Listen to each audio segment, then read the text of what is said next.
mucho más sinceridad. Digo, es que nuestros aliados nos dijeron que teníamos que negociar. Se sinceró pues, ante el país. Sinceró. Claro, sí es. Entonces, las redes les cayeron a plomo por todos lados. Esos demonitos que ellos crearon son monstruicos que odiadores a todo el mundo, que se comían vivo a cualquiera. Bueno, ellos mismos ahora se las están aplicando.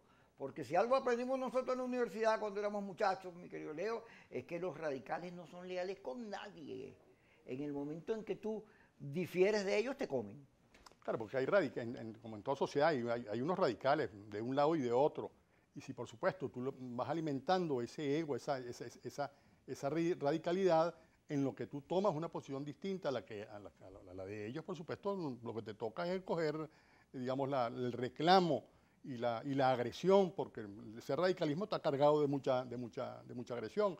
Y eso es lo que le está pasando a este grupo de Voluntad Popular, de Guaidó, Guevara, etcétera. Sí, ellos fueron cultivando una conducta política que hoy, como tú mismo lo dijiste, forzados por la propia, digamos, mundo internacional, se ven obligados a hacer, por cierto, lo que desde hace mucho tiempo se ha venido diciendo que era hay que negociar con el gobierno. Si tú negocias, no te sale bien, fracasas, tienes que volver a negociar, porque es la salida que le toca a los demócratas. En particular, Kiko, cuando tú no tienes en mente, no tienes, digamos, en el plan vestirte de verde oliva, ponerte unas botas frazanas y agarrar el monte, ¿no? Entre otras cosas porque te molestan las botas, le corres a los zancudos y no sabes manejar ningún tipo de arma. Entonces, bueno, se pretendía o se pretendió en algún momento obtener la venia de alguna fuerza internacional para ellos desde el exterior, desde lo lejos, con unos binoculares, ver cómo entonces llegaban unas fuerzas a derrotar al gobierno de Maduro para que los llamaran a ellos para posicionarse del poder. Pues bueno, eso no ocurrió porque creo que en el fondo nunca estuvo planteado, sino que simplemente entonces fueron alimentando ellos mismos de algo que nunca existió. Bueno, y ahí están las consecuencias de esa ilusión, que es el que tener que ahora que reconocer. Por cierto, habrá que decirlo y decirlo varias veces, yo lo he venido diciendo. Pekov, ¿te acuerdas de Teodoro Pekov, por supuesto? Manuel Rosales y Julio Borges recondujeron la política venezolana por el camino de la senda democrática. ¿No te acuerdas cuando los tres compitieron para la presidencia y decidieron, como tres hombres adultos, decir, bueno, que una encuesta decida quién es el mejor para enfrentar a Chávez en este proceso electoral? Bueno, y lo resolvieron con una encuesta, tranquilamente, civilizadamente, como unos hombrecitos, pues por supuesto Teodoro ya era un hombre hecho y derecho y con una experiencia extraordinaria. Bueno, y lo resolvieron, y la política opositora se enrumbó por el camino, por la senda de las formas que impone la democracia. Bueno, hasta que otra vez se torció. Bueno, lamentablemente, ¿por qué no? Porque el camino que había que continuar era exactamente ese. Bueno, y ahora vemos cómo un grupo de dirigentes de oposición se dedicaron a construir una relación con el gobierno, una relación en el sentido de instaurar un mecanismo de negociación que permitiera que la oposición volviera al sendero democrático. Bueno, y esa fue la mesa, lo que llaman la mesita. Bueno, esa mesita hizo posible que se nombrara, hizo posible que el gobierno fuera otra vez a la asamblea, a la sede, a la sede de la Asamblea Nacional, que dirigía, por cierto, Guaidó, ¿no? Para discutir sobre los asuntos que le compete a la Asamblea y para decidir sobre el tema del Consejo Nacional Electoral.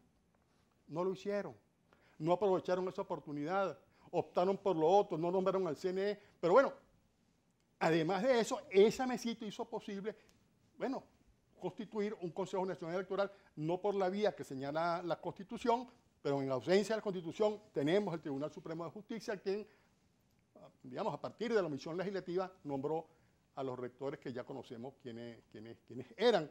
Bueno, ese CNE le correspondió hacer las elecciones del 6 de diciembre pasado. Muchos saltaron, muchos de esos que yo llamo manager de tribuna, demostraron así, eso no se puede hacer, no hay máquina, la pandemia, bueno, y al día de hoy habrá que reconocer que por producto de las elecciones no hubo una expansión de la pandemia, sino hubo picos después del 6 de diciembre, y además las máquinas sí aparecieron y se hicieron las elecciones. Y además hubo una institución como la que hoy tenemos. Esa institución que hoy tenemos, que es hacia donde tenemos que apostar todos los venezolanos, a que las instituciones del Estado funcionen, porque en fin de cuentas, Kiko, cuando esas instituciones no operan, no funcionan, el perjudicado aquí no son los dirigentes políticos, es la gente normal, son los ciudadanos. Y el esfuerzo entonces de todo liderazgo político democrático, ¿no?, que cree en la democracia, es precisamente empujar hacia que esas instituciones comiencen a funcionar tal cual como lo rezan las leyes, como lo reza la Constitución. Eso es lo que hay que apostar. Bueno, fíjate tú que esa institución que se nombró, que se dijo que era ilegítima, que era espuria, etcétera, etcétera, etcétera, bueno, ha hecho unos logros bien importantes. Vimos cómo esa asamblea se reunió con el clero, con fedecámaras, con otras instituciones, con los partidos políticos, y además nombró un Consejo Nacional Electoral acordado con diversos actores de la oposición. Uno, los que ya estaban en el camino democrático, esa que llamaron la mesita, y apareció entonces la negociación de Capriles, que impuso uno de los suyos. Bueno, eso lo hablamos antes de comenzar el programa. ¿Qué produjo en el mundo?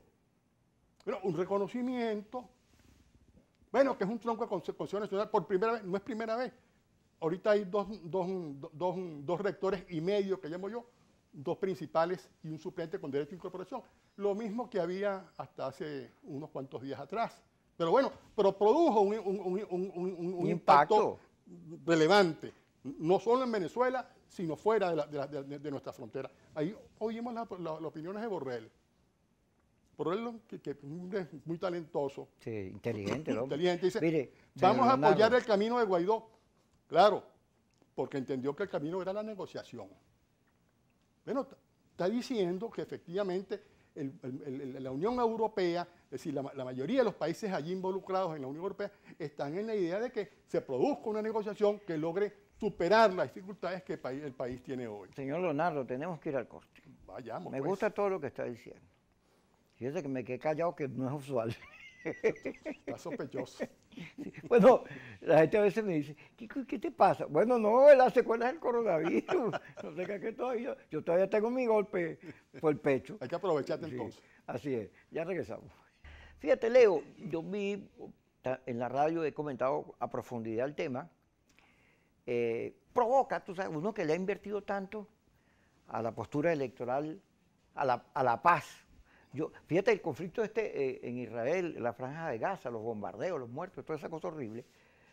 Sale Joe Biden a decir, un momentico, vamos a lograr la paz, calma. Y sale el energúmeno de Trump a decir, eso no es débil, ese es un gobierno débil. Porque esos señores creen que la paz es débil, que la democracia es débil. Porque ellos son duros, coraje. Bueno, tú sabes que en el mundo internacional se discute si Estados Unidos debe imponer o debe imponerse en el mundo como potencia a partir, bueno, del poderío financiero, económico que representa los Estados Unidos y, por supuesto, la militar. Y hay otros que dicen, desde el seno, desde el propio Washington, dicen el soft power, es decir, el poder blando. Y ese poder blando tiene que ver, bueno, con toda la cultura que impone los Estados Unidos, con todas sus relaciones con el mundo. Y esa es la paz. ¿Por qué tiene que hacer uso de las armas, de la pólvora para imponerse? Provocaba, cuando yo leí la cosa de Guaidó, provocaba salir, yo te lo dije. O sea, responderle después de tanta agresión, porque vaya cosas que nos han dicho todos los que hemos defendido la salida electoral, alacranes, traidores, vendidos, de todo, además ellos con sus laboratorios, porque he planificado un linchamiento para evitar cualquier tipo de debate. Porque la verdad es que en el momento en que Guaidó dice, yo soy, se proclama, tenía a Stalin González al lado y Stalin le preguntó, ¿tú vas a hacer eso? Y le dijo, no.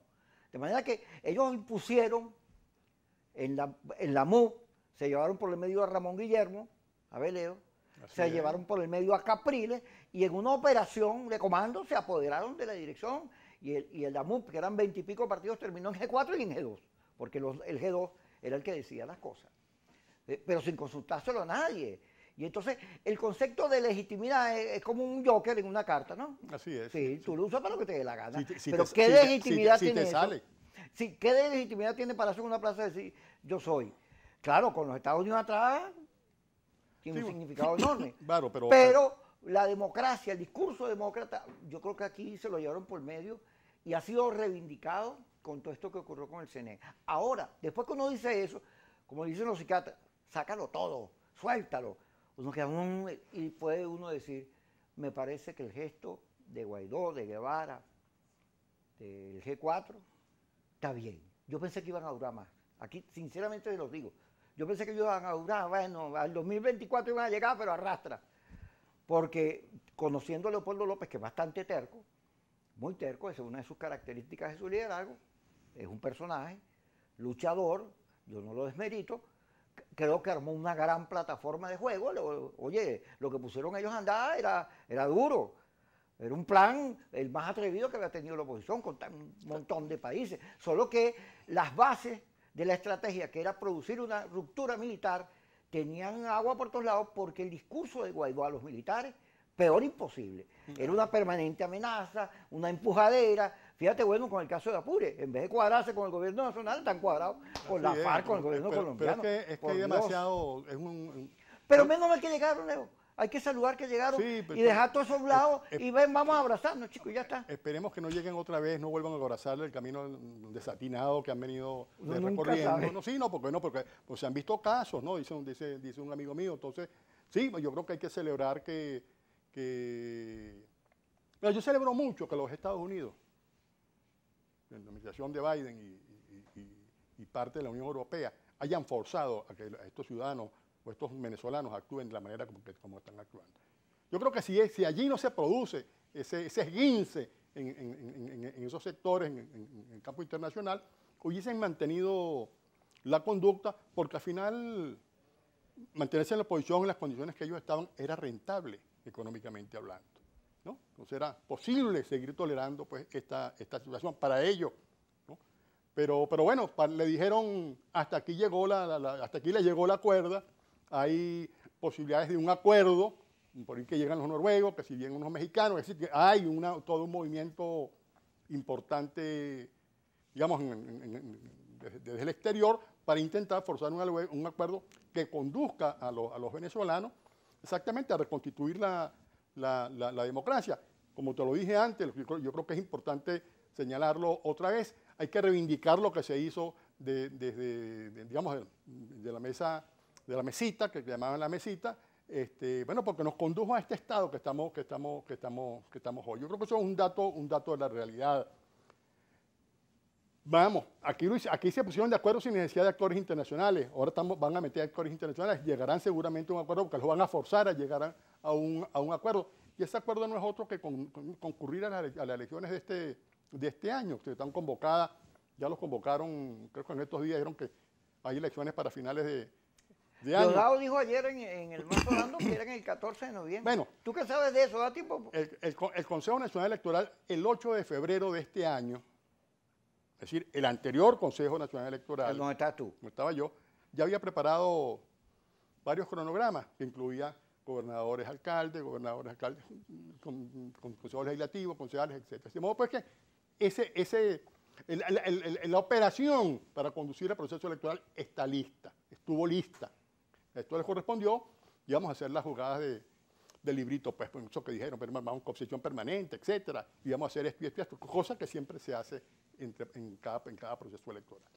De modo pues que digamos, hay algunas cosas sobre las cuales yo tengo dudas, pero bueno, yo te digo, a mí no me gusta ser manager de tribuna, ahí hay 5 señores que están allí, en teoría, por su capacidad y conocimiento sobre la materia, les corresponderá a ellos decir si están en capacidad de aquí a diciembre o al 14 de noviembre de hacer unas elecciones que incluyan ese gentío que no es una papaya.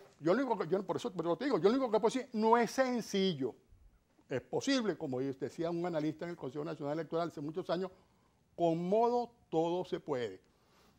Si hay las posibilidades, si hay los recursos para hacerlo, bueno, hay que empujar para que se den. Hay que resolver algunas cosas que para mí no están claras, pero no, corresponderá a quien corresponda, a quien les toque. Pero te voy a dejar una preguntita ahí para que la gente se quede pegada. Ay, ¿cómo va a responder Leonardo Morales a esa pregunta? Fíjate, el liderazgo, Freddy Guevara, Guaidó, la generación del 2007 que tuvo papel protagónico como diputados en las marchas, en el 2017 y en todo este tiempo, yo siempre dije, oye, son buenos, pero son muy agitadores, a excepción de Requesén, de Pizarro, de Paparoni, que eran bien formados, los demás eran dirigentes estudiantiles. Yo creo que Guaidó se comportó como si fuera un dirigente estudiantil de la universidad, no como un líder del país. Y no lo digo en maldad, yo creo que pusieron su mejor esfuerzo, y Freddy Guevara también.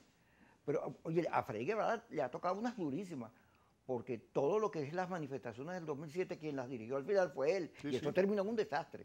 Eso terminó en un desastre, que él debe reflexionar sobre eso. Pero tú lo ves también, y son... Le faltaba curtirse en política. Si hubiese sido la MUF un escenario de discusión, bueno, ahí agarran las ideas y los viejos se nutren de los demás, pero como no tenían escenario, sino era una política de imposición que venía ya programada, entonces no editaron, no se movieron, no fueron dándose cuenta que de 60% de gente que respaldaba a Guaidó, eso terminó en 11, dice Data-Análisis, que está ahorita. Bueno, cualquiera se da cuenta que viene bajando y hace unos cambios, consulta a este, llama al otro, pero ahí no hubo nada. Eso me va a explicar, a tu entender, por qué ocurrió esas cosas ahí. Ya regresamos. Leonardo Morales con nosotros. Vamos a hablar también del CNE, de la gestión y la contribución que ustedes hicieron. Porque todos los rectores que han pasado por ahí han hecho el mejor papel en minoría, además. Así es. Sí, han hecho, porque ese no era el problema. ¿Tú te acuerdas que en la Asamblea Nacional hubo una gestión que terminó el último día, no llegaron los diputados, que primero justiciales no se pusieron de acuerdo para nombrar el CNE? Sí, cómo no, claro, claro. Bueno, después apareció, no, es que ilícito, ¿no? Pero la oportunidad que tú tuviste, tuvo que decidirte se gota. Ahora fíjate, Calderón Berti dice que él sentía que estos jóvenes que dirigían toda esta operación del mantra, oye, lo trataban como viejo, se lo llevaban por el medio. Y él decía, un momentico, los muchachos y los adultos tenemos cómo compensarnos, allá hay un equilibrio, uno ayuda. Es verdad que hacen falta nuevos liderazgos y empuje, pero uno agarra y dice, mira, no te metas por ahí, uno sirve para advertir. Pero se vio mucha inexperiencia en el manejo de la política. Yo creo que hubo mucha arrogancia. Fíjate, ese caso de dejar que Story diera la rueda de prensa en Bogotá. Es una barbaridad. Por Dios, un dirigente político, un delegado de curso no hace eso. No. Mira, es que y lamentablemente en esa parte de oposición hay mucha petulancia, mucha arrogancia, sí, mucho egoísmo. Lo que subyace allí es todo eso. Es la creencia que se tiene la verdad agarrada con la mano. Pues sí, como dicen muy popularmente, tengo a Dios agarrado por la chiva. Y no es verdad, porque eso que tú dices, a ti, tú y yo, que en algún momento tuvimos, digamos... Fuimos jóvenes. Fuimos jóvenes y hicimos política estudiantil y después nos involucramos con una organización política. ¿Y cuántas veces nosotros no recurrimos a lo que llamábamos los líderes históricos para que nos dijeran cosas? Para que recondujeran a lo mejor alguna opinión nuestra. Muchas veces. Ahora, ¿cómo es posible, tú lo señalabas hace unos instantes, que luego del éxito obtenido, porque por ahí comienza, además del esfuerzo que dije de Teodoro Borges y Rosales en ese momento, lo de Ramón Guillermo Veledo era para hacerle una estatua. El esfuerzo que hizo Ramón Guillermo por construir una unidad, digamos, perfecta de cara a las elecciones fue enorme. No se logró en el 100%, pero estuvimos cerca de hacerlo y después se logró. Ahora, ¿cómo es que tú te despachas a Ramón Guillermo como que ya hasta aquí llegó la había cosa? Un plan para dirigir. Pero exactamente, entonces, pero precisamente de ese sector que cree que no, nosotros somos los jóvenes y nos corresponde a nosotros los jóvenes conducir la política. Yo no niego que les toque a los jóvenes conducir la política, pero se necesita sabiduría. Es decir, si rescatamos a los antiguos, a los viejos filósofos antiguos, Aristóteles, etcétera, tendríamos que ver el valor que tiene la sabiduría para el ejercicio de la política. Y ahí tú lo acabas de decir, ahí no había sabiduría, ahí lo que había mucho voluntarismo y más nada. Bueno, y eso es lo que conduce a esto. Si la oposición en general hubiese actuado en conjunto, sin exclusión, sin petulancia, con toda seguridad estuviera contando una historia distinta hoy. Pero bueno, pero ese es el caso de la oposición. ¿Cómo opera el gobierno? Digamos, el PSUV. Nadie niega que o todo el mundo sabe que en el PSUV puede haber sus diferencias, pero han conseguido la manera de resolverlos internamente y dar la cara ante el país como una unidad monolítica. Bueno, eso no lo aprendió nunca la oposición, porque es excesivamente excluyente. Entonces, yo con esto digo, Kiko, para poner un poco la bola más allá, bueno, este esfuerzo que estamos viendo, este regreso de algunos dirigentes de oposición al campo de la democracia, al campo de las formas democráticas, no implica que el mandado esté hecho. Es decir, a mí no me gusta, porque yo creo que las palabras tienen un peso, las palabras dicen mucho, ¿no? Y yo no puedo salir a mí no me gustaría que se dijera, saliste del programa de Kiko diciendo que vamos a tener una unidad y vamos a ganar las elecciones. Yo no estoy diciendo eso. El regreso de unos tipos que andaban descarriados al campo de las formas democráticas. Eso no implica la unidad de la oposición. Párate un momentico y para hacerte una observación al respecto, porque fíjate, en el acuerdo para salvar el país de Guaidó, hay unas cosas que uno dice, caramba, está bien que hayas vuelto a la política, pues aplaude, qué bueno que le hiciste caso a los europeos y a los americanos, y está bien, porque la política al final es negociación. Todo eso que se hizo para enturbiar, convertir en grosería la palabra negociación, todo eso fue un error. Igual que encima el voto. Está bien, pero no vamos a meternos para atrás. Pero tú estás diciendo ahí, vamos a elecciones, sí. Ok, las inhabilitaciones, ya el CNE dijo que le iban a revisar. Eso estaba en el acuerdo con Capriles. Pero eso no es materia del CNE. Pero está bien. Puede ayudar. Son cosas que tú metes, pero eso no tiene que ver con el CNE. Puede ayudar porque ya eso estaba ofertado en la negociación. Yo no lo sé, no estaba sentado en esa mesa. Mira, pero uno sí sabe, porque tú eres un periodista, ¿no sabes? Yo no. Mira, pero tú estás diciendo ahí, ok, ahora sí los noruegos, después que tú los corriste. Acuérdense cuando los noruegos vinieron en diciembre, cuando salió, claro. Y él los corrió. No vamos a sentarnos a negociar. Y también los corrió en la vez anterior. Ahora tú dices, ok, no, está bien, los noruegos han hecho un esfuerzo importante. Pero hay algo que tú dices ahí, un momentico, vamos a elegir lo que viene, gobernadores, alcaldes, presidente y Asamblea Nacional. Asamblea Legislativa. Consejo Asamblea Nacional también. Aparecen en la propuesta. Hay que elegir la Asamblea Nacional. Esa es la propuesta de Guaidó. Sí, pero proponer elegir la Asamblea Nacional es un fuera de foco. Porque ya eso pasó y no te van a regalar ni te van a volver una posición que tú despreciaste, pues estás dándole a Trump. Pero eso puede significar que al final yo no voy porque no. Bueno, sí, seguramente. Ahora, también... Pongo lo imposible en la exigencia. No fui yo, fue el otro. Tú sabes que el oficio más viejo del hombre, dicen por ahí que es ese no es. Ese no es. Es echarle la culpa al otro. Siempre. Sí, así es. Ahora, puede ser, fíjate, que el G4 vaya a la elección, pero vaya con una plancha y con una propuesta de candidatos propia. Claro. Porque yo no me voy a contaminar los alacranes, los calabazonitas, porque ellos no entienden que la oposición es diversa y que todo eso es oposición, porque la soberbia se los impide ver. Pero puede entonces que en vez de ser una solución para avanzar, sea otra, ¿cómo es? Una división que hará imposible que se gane nada, porque pero fíjate tú, Kiko, pero está bien. Está bien, entonces es verdad todo lo que tú dices. Eso es lo que yo... No, lo pongo para discutir. Pero eso es lo que yo sostengo. Así, pueden entrar al Capón tú, que la cosa esa de elegir nueva Asamblea Nacional, bueno, lo despachan, dejen la locura, es un distractor allí en la negociación. Y concurran todos para las elecciones que se den este año, ¿no?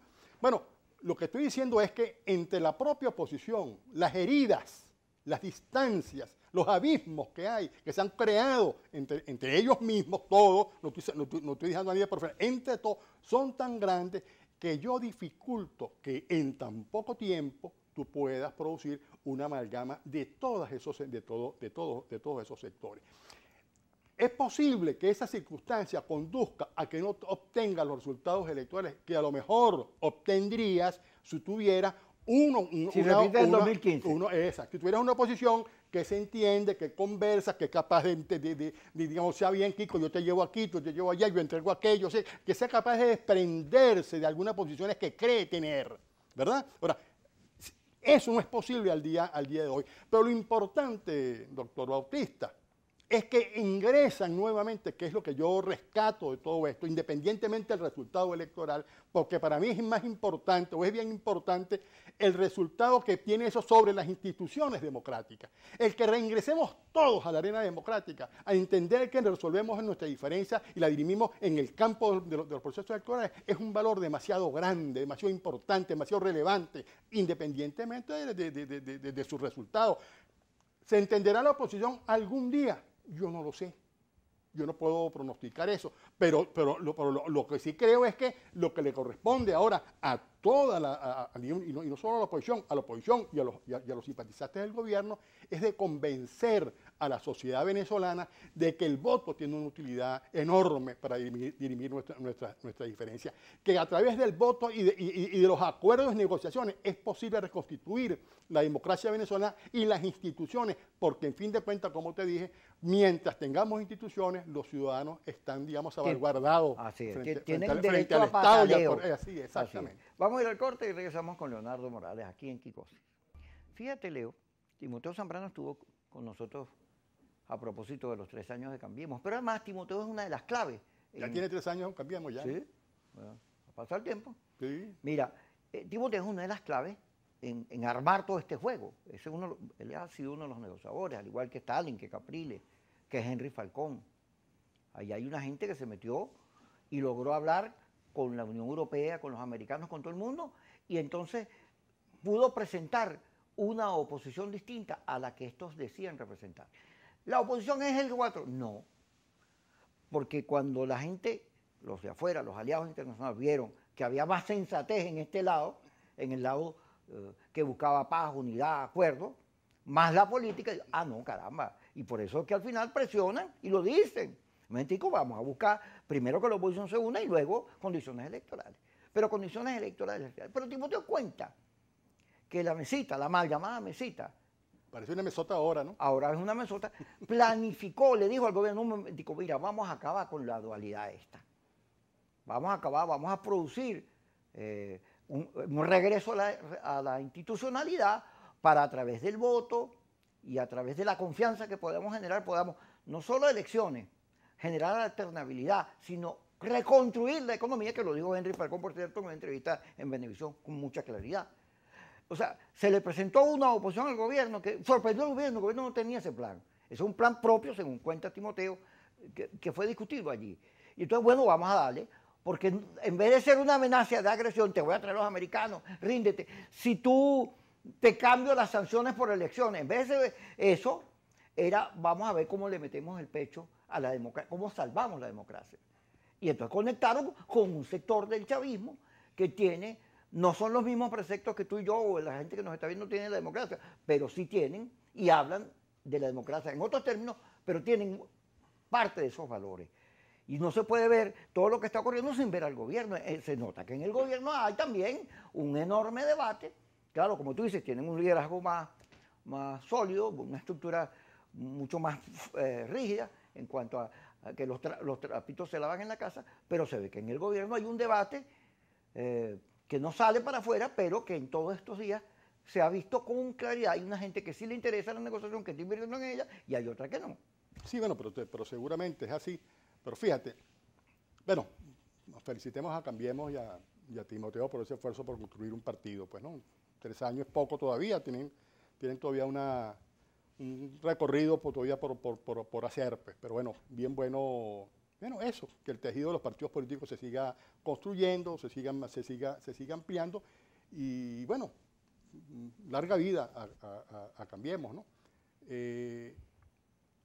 Timoteo ocurre, Kiko, que tú lo decíamos antes, el señor Borrell, un hombre Borrell, me dice, es un tipo muy inteligente, es que esos son políticos. Es decir, políticos de Estado. Claro, así es. Y saben que la política se ejercita con la política, ¿no? Y son demócratas y se ejercita en democracia, ¿no? No andan buscando cosas en la estratosfera, sino en lo terrenal, aquí, ¿cómo hacemos? Bueno, y ocurre también con Biden. Es que a Biden ganó ¿cómo? Biden no le ganó a cualquier candidato, a un tipo como Donald Trump, que tenía una posición, que tenía un impacto en los medios de comunicación, que tenía una particularidad, un carisma, y sin embargo, este señor apareció de pronto y se llevó por delante a Bernie Sanders. De pronto, nadie daba medio por Biden. Bueno, ¿y qué hizo Biden? Hacer política. Los demócratas hicieron política. Entonces, cuando estos sujetos que saben de esa materia, que tienen años de experiencia, se confrontan contra individuos de la calidad de Timoteo, que sabe de la política y en particular de esas relaciones con el mundo exterior, bueno, se consiguen una sorpresota, ¿no? Y ven entonces lo que está ocurriendo en Venezuela, pero es que eso es lo que nosotros decimos. Por eso es que le pasa lo que le pasa a estos, como tú le dices, a la generación 2007. Bueno, lo que le pasa al 2007. Bueno, que no tienen ese know-how de hacer la política, porque creen que todo se resuelve a golpe y porrazo. Entonces hay que acabar con el golpe y porrazo y dedicarse a ejercitar la política tal cual, bueno, como es la política, como lo ha aprendido mucha gente, ¿no? Ese es el esfuerzo que yo creo que hay que hacer. Eso es lo que está pasando en el mundo exterior. Por eso es que hay esa presión, la presión contra este sector para que entre en el carril democrático, bueno, y se confronte. El problema es que ahora, que es lo que yo, lo que sé también, porque todavía me informa por algunas cosas y soy periodista, bueno, la gente ha dicho, no, es que la negociación no es que ahora que son ustedes y nosotros, no, son ahora ustedes, aquellos, sí. Ahora, por eso dije, la mesita pasó a ser una gran mesa de reunión para una gran gala, donde los distintos actores se van a sentar a negociar y a conversar para salir de los problemas del país. Porque lo primero que hay que resolver, ya lo dijimos, pero lo otro por una razón fundamental, es importantísimo que el país sienta que hay unos dirigentes políticos que están, digamos, arando para lograr el bienestar de todos. Leo, cuando respaldamos a Capriles, en su primera oportunidad.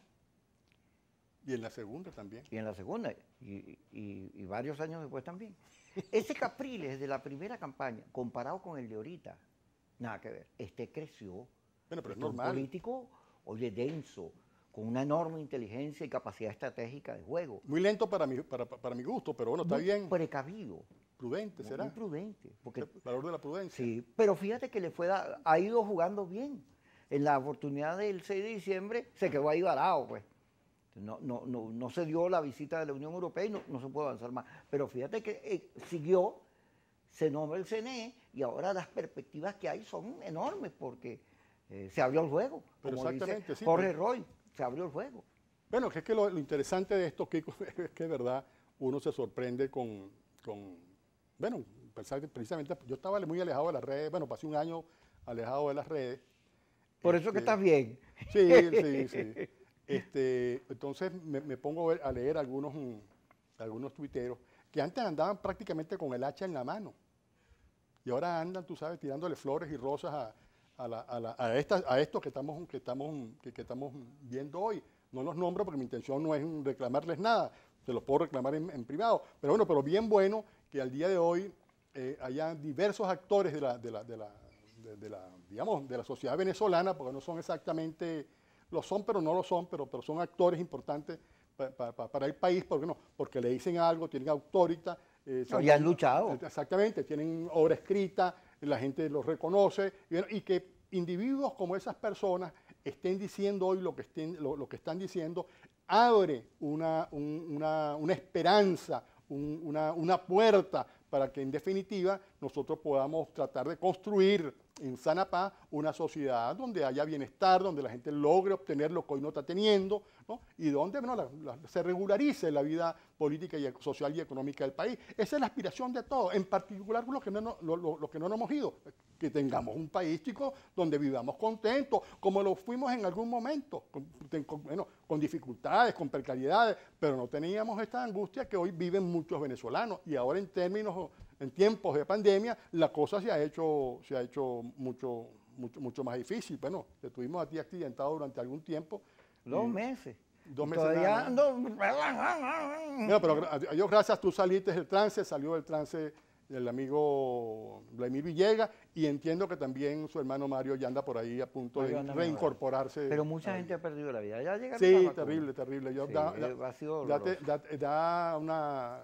Sí, todas las mañanas que Mira, abro el tú estás teléfono. viendo que Yesenia me está amenazando. ¿Con qué? Como que o vamos al corte o nos cortan. Ah, bueno, está bien. Bueno, está bien, Lo así que diga cualquiera, Yesenia. sí. Uno hablando de democracia y viene y... Seguimos con Leonardo Morales. Leo, yo he hablado con mucha de la gente que ha sido representante de la oposición, del gobierno en el CNE, y cada uno me ha dado su visión sobre los obstáculos y dónde están los problemas. Generalmente, la mayoría no dice que es que el día que vas a votar la maquinita te roba, una estafa, una cosa, sino en el abuso de poder. Se utilizan los recursos del Estado, eso que en la noche se pone a la gente a votar y entonces alargan la hora de votación, etcétera. Pero que el CNE por dentro, digamos, es un CNE profesional, muy automatizado, pero ¿qué reflexión tú haces sobre, tú que estuviste ahí? ¿Dónde está el meollo del asunto? Bueno, fíjate, hay cosas que no voy a decir por razones tácticas, pues, ¿no? Se entiende. Pero fíjate, el Consejo Nacional es una institución cuya obligación, bueno, está establecida en la Constitución y en las leyes, está obligado a, digamos, a actuar como árbitro y hacer posible que se realicen las elecciones. Entonces allá hay una experiencia, unos know-how de cómo se hacen unas elecciones, qué hay que hacer, qué no hay que hacer, qué hay que comprar, qué no hay que comprar, etcétera, etcétera, etcétera, etcétera. Eso, bueno, como te dije, desde el 8 de febrero de este año ya hay unos cronogramas para que le pongan, tú le pones la fecha y corre. Y corre. Bueno, ok.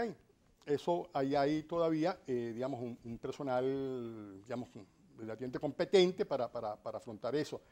Por supuesto, las elecciones no son solamente el día de las elecciones. Yo he dicho, el problema no es el día de las elecciones, el problema son todas las cosas anteriores. Una de esas tiene que ver con la constitución de las fuerzas políticas. Cuando yo llegué ahora en agosto, pues yo llegué en agosto, no en junio, ya se habían decidido quiénes eran las organizaciones que participaban. Bueno, participaron, se les dio la posibilidad de postularse. Se arma todo lo que llamamos todo el tinglado para que los partidos participen. Incluso esta gestión anterior se permitió, bueno, invitar a todas las fuerzas políticas participantes, donde se conversó con ellos, pidieron y reclamaron algunas cosas, ¿no? Y el Consejo Nacional Electoral las otorgó. Pues sí, yo veía un programa en estos días por aquí, por Globovisión. Bueno, pero los puntos rojos, le preguntaban a alguien, pero es que en estas elecciones no hubo puntos rojos. Entonces hay cosas que van pasando, pero quedan en el imaginario de la gente y lo repiten como que si... Eso no ocurrió en este pasado proceso electoral y no debería ocurrir en esto, porque, entre otras cosas, porque eso fue un invento de última hora de algunos sectores. Entonces, bueno, hay algunas cosas que tú tienes que ir corrigiendo. El Consejo ofrece la posibilidad de que los partidos vayan y auditen. Sí, eso que aprobó el Consejo ahorita es lo normal que se haga. En el pasado hubo unos auditores, yo lo señalé en algunos programas que me invitaron, que me entrevistaron sobre las auditorías, y yo me quedé de verdad, te lo confieso, Kiko, con los ingenieros, técnicos, especialistas, licenciados en el área que estuvieron trabajando con la máquina, haciendo las auditorías de la máquina, la abrieron, la destaparon con los técnicos de la máquina y hicieron unas preguntas. Bueno, y la calidad de los profesionales nuestros, de los partidos nuestros, era extraordinaria. Y les pregunté, me reuní con ellos, ¿qué pasó? ¿Qué tal la máquina? Dice, a uno, solamente esta observación. Observaciones técnicas, pues, pero no, perfecto. Entonces, bueno, esas cosas se hacen, se vienen haciendo paulatinamente, permanentemente. Las posibilidades de que los actores que participan en los procesos electorales tengan acceso digamos, a la auditoría, se hacen hasta por streaming. O sea, la observación internacional que se tuvo presente en las auditorías desde sus respectivos países, sin necesidad de venir a Venezuela. Bueno, a través de la tecnología que hoy nos brinda, digamos, la técnica, esta revolución con la pandemia se han avanzado. Así es, por eso que llaman, Fernando, mire, la revolución de la microelectrónica. Bueno, eso se hizo. Ahí hay las condiciones siempre están colocadas allí. Yo creo que el Consejo requiere, por supuesto, se lo dije a propio Enrique Márquez, yo le entregué a Enrique Márquez como presidente de COPAFI y como vicepresidente me tocó a mí entregarle a él el bastón de mando. Bueno, le dije, bueno, Enrique, aquí entre otras cosas, para que este organismo funcione como funcionó más o menos hace algún tiempo, cuando yo no era rector ni en eso, sino era funcionario, yo me jubilé, yo obtuve 22 años de servicio en el Consejo Nacional Electoral, pero aquí la gente ganaba bien.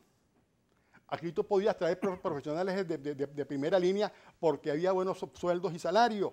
Al día de eso hoy no ocurre. Entonces, bueno, aquí hay que resolver con el Estado, buscar los mecanismos para que los sueldos y salarios de los trabajadores, bueno, se pongan a tono con la realidad, pues, para que la gente pueda vivir. Ningún profesional que tú requieres, digamos, para área tecnológica, va a venir a trabajar por 4 lochas, cuando por fuera le van a pagar mucho más, ¿no? Entonces, bueno, esas cosas hay que ir resolviéndolas. Y entre otras hay que resolver y hay que decirle a la Asamblea Nacional, y se lo tiene que hacer el presidente del Consejo y su directiva, decirle, mira, nosotros somos un poder autónomo con digamos, sí, autónomo, y ¿cómo se llama eso? Con autonomía funcional y financiera. No puede ser que este Consejo Nacional, el que me tocó a mí, actuara sin saber cuándo llegaban los recursos, los billullos para poder echar adelante el proceso. Sí, no puede funcionar el poder electoral como una oficina del gobierno. Debe tener autonomía. Y esta directiva, la única recomendación o consejo que yo daría, pues, debe actuar para que se le devuelva la autonomía financiera y administrativa que tuvo en el pasado, de modo que pueda hacer las cosas que tiene que hacer. Es decir, no puede estar dependiendo si se le antoja o no a quien corresponda en el Ejecutivo, digamos, hacer los desembolsos correspondientes para hacer. Porque las elecciones, los procesos electorales, eso es un año que tú lo organizas, en 6, 7 meses, 8 meses, pero tú tienes que hacer otro trabajo a lo largo del año, y en los tiempos que llamamos el tiempo de paz, que no hay elecciones, hay que trabajar sobre algunas cosas. Ahora, para eso se necesita recursos. Entonces, es un esfuerzo que tiene que hacer esta directiva para que se le sea reconocida todas las atribuciones que tiene en la ley. Lo otro es, mira, yo creo que yo hace mucho tiempo lo estoy diciendo. Las trampas no están en las máquinas, las trampas no están en el Consejo Nacional Electoral, las trampas están en otros lados. Es decir, la trampa es estar en creer, bueno, que ocurren esos mitos. Yo creo que Raúl ha escrito mucho sobre los mitos electorales, bueno, y todos en verdad son mitos, se dicen cosas, ¿no? Porque Batman, fulano Batman, que es un apellido que hay en Maracaibo, que hay varios Batman, ¿cómo hacemos? Entonces, se crean un conjunto digamos, de elementos que conducen a que la gente que se ponga escéptica, que no participe en los procesos electorales. Pero yo creo que eso es lo menor. Hay que invertir, hay que hacer unas inversiones en tecnología para mejorar la capacidad, digamos, de los servidores del Consejo Nacional Electoral. Hay que hacer varias cosas. Se necesitan recursos, pero eso le tocó. La ventaja que tiene, Kiko, esta directiva es que hay 3 personas que van a estar 7 años en el ejercicio del cargo y 2 que van a estar 3 años y medio. Les permite planificar a largo plazo, les permite armar proyectos y solicitar los recursos necesarios para convertir el Consejo Nacional Electoral en una institución que efectivamente sea lo suficientemente robusta, que produzca la credibilidad del pueblo venezolano sobre los resultados electorales que se dan ese domingo en horas de la noche. Gracias a Leonardo Morales por estar con nosotros. Gracias a ti, Kiko. Y darnos sus opiniones y todo, sobre todo esta última parte, que debe servir para que la gente entienda ubicarse frente a la realidad del CNE. Y eso que tú dices, bueno, buscar, no quedarse contento, sino buscar donde haya señales de algo que esté mal, bueno, hay que decirlo, claro. Meterse en eso, no evadirlo. Gracias, Leonardo, gracias a todos ustedes. Recuerden a las 5 y a las 10, Kikosis por Globovisión.